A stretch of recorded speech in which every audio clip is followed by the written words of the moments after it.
Rio de Janeiro between Jose Aldo and Max Holloway. It's amazing to think that when you fought Jose Aldo, Kenny, in 2011, it was just his second UFC fight.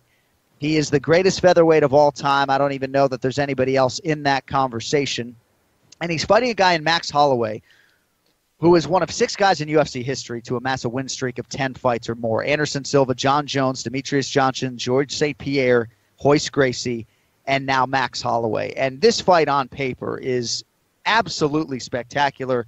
I'm very excited to go to Rio, and I just want to give you a chance to sound off on this matchup on paper to go a little bit deeper than you may go in your pick here coming up in about 20.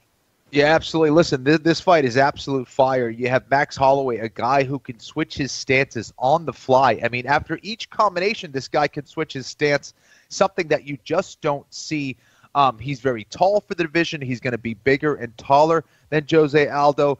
He's riding high on confidence. And I think everything that he says, I truly think that he believes it. And that's very, very important going against the most dominant featherweight champion of all time. Right. I think he has I really think he has the striking skills to give Jose Aldo a very difficult time. But for Jose Aldo, I mean, you mentioned me fighting him in his second UFC fight. Imagine how much Jose Aldo has grown since that fight with me. I mean, he continually gets better.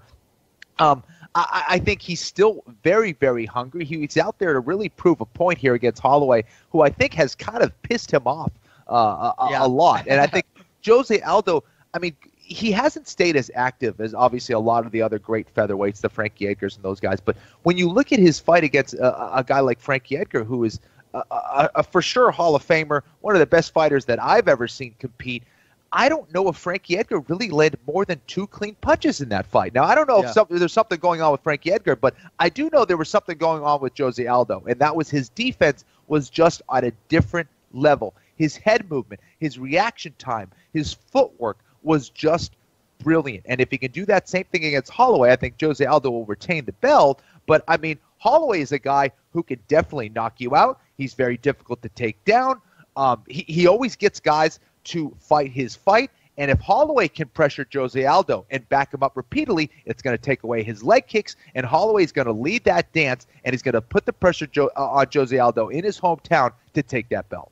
And look what Frankie Edgar has done since that UFC 200 loss to Jose Aldo. Came out and dominated Jeremy Stevens, and then obviously did recently what he did against Yair Rodriguez. But, yeah, I mean, you set it up well. This is the first champion versus champion fight that we've ever staged in Brazil. And you may recall they wanted to make this fight in Brooklyn at UFC 208. They needed a headliner. Eventually they went with Durandamy and Holm for the inaugural UFC Women's Featherweight Championship. But Max Holloway, after beating Anthony Pettis decisively in December, to become the interim featherweight champion, it just didn't make sense to him to turn around quickly for a challenge of this magnitude. He would much prefer to have a full training camp, and if he had to go to Rio, so be it. You know, I feel like Max Holloway is more than willing and able to step into the belly of the beast and get a road win. It's incredible to see. We've seen this kid grow up.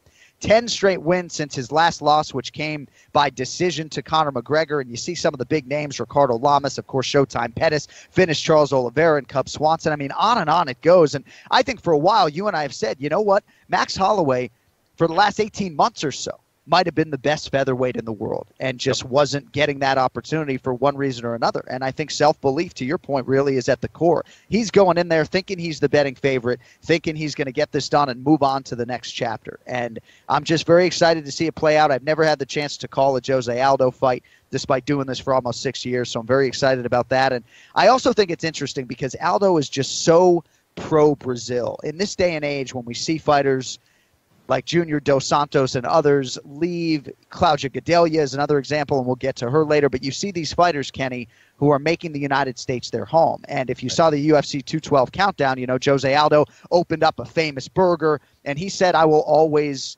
live in Brazil. And that nation, Kenny, and that region took that loss to Conor McGregor so harshly, right? I mean, it was, I even seeing the Brazilians there that night and even 6 months, I mean, that was something that sat with them for a long time. And I just think it's going to be absolutely bananas when Aldo makes this walk on Saturday night. I can't wait to see it. I mean, this is like it's like the Super Bowl in Rio. It really is. And I tell you what, he's got an opponent who's going to bring out the best in him as well. I think Holloway's the kind of guy who's not going to be intimidated by the crowd. I think it's going to just drive him that much more.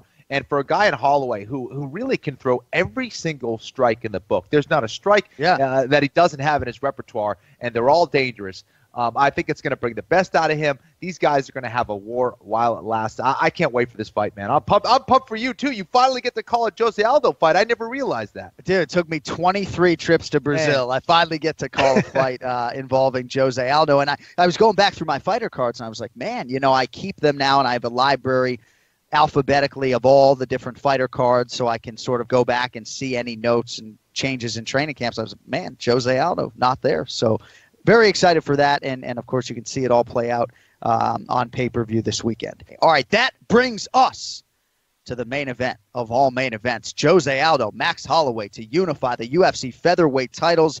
Jose Aldo at minus 145 right now, and I think given his status as the greatest featherweight of all time, Lou, some would be salivating to see him lower than minus 150. The comeback on Max Holloway is plus 115. All Holloway has done since that loss to Conor McGregor in 2013 is win 10 in a row at this point.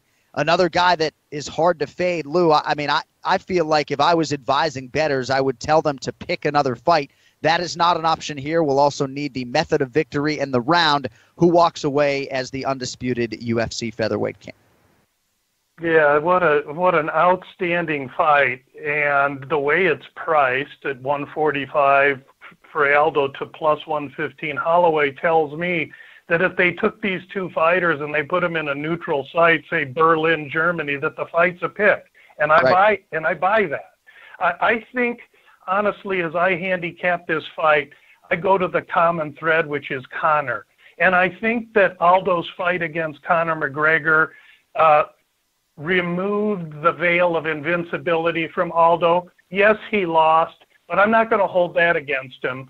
What I believe the loss to Conor did for the other fighters that view Aldo is make them realize that he can be beat. Now, Aldo's also had the benefit of fighting guys like Mendez and Frankie Edgar that are made for him physically in that they're his size or shorter and are giving up reach. In this particular case, we go to Holloway, and I think his fight with Conor gave him confidence to realize that Conor, as dynamic as Conor was, still young in his career, Holloway showed well, and I think his list of results and his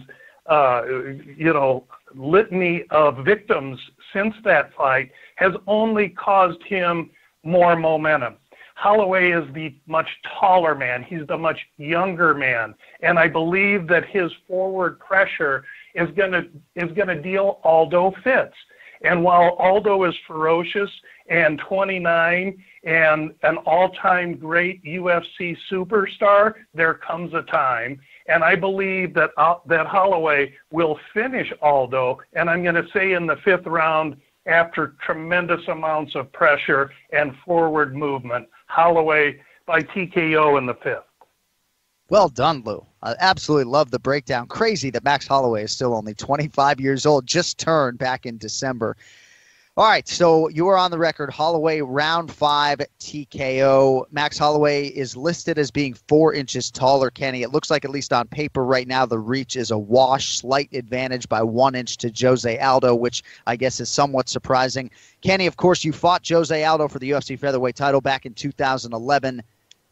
Which way you going? We'll also need the method of victory, if you'd be so kind.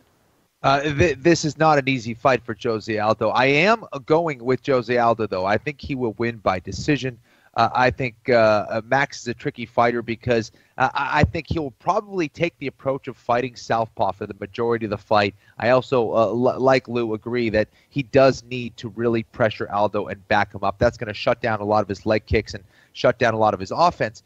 But I think that Aldo is a fighter that is getting better. I also still think he's very hungry, and I think that his loss against Conor McGregor is definitely a big-time motivator, a daily motivator for him. He's trying to erase that in his mind. So I think that has lit an even bigger fire in him. And I think also Holloway has lit a bigger fire in him. I think he realizes the kind of threat that Holloway is to his belt. I think Jose Aldo gets it done by decision in his home country and hometown. Can't wait to see it play out. And Jose Aldo, enjoy it while he fights, because part of the knock on him has been the inactivity. Fought once in 2012, twice in 2013 and 2014, but just once in 2015, once in 2016, and this is his first appearance of this year. So hasn't fought all that often. When he has been the greatest featherweight of all time.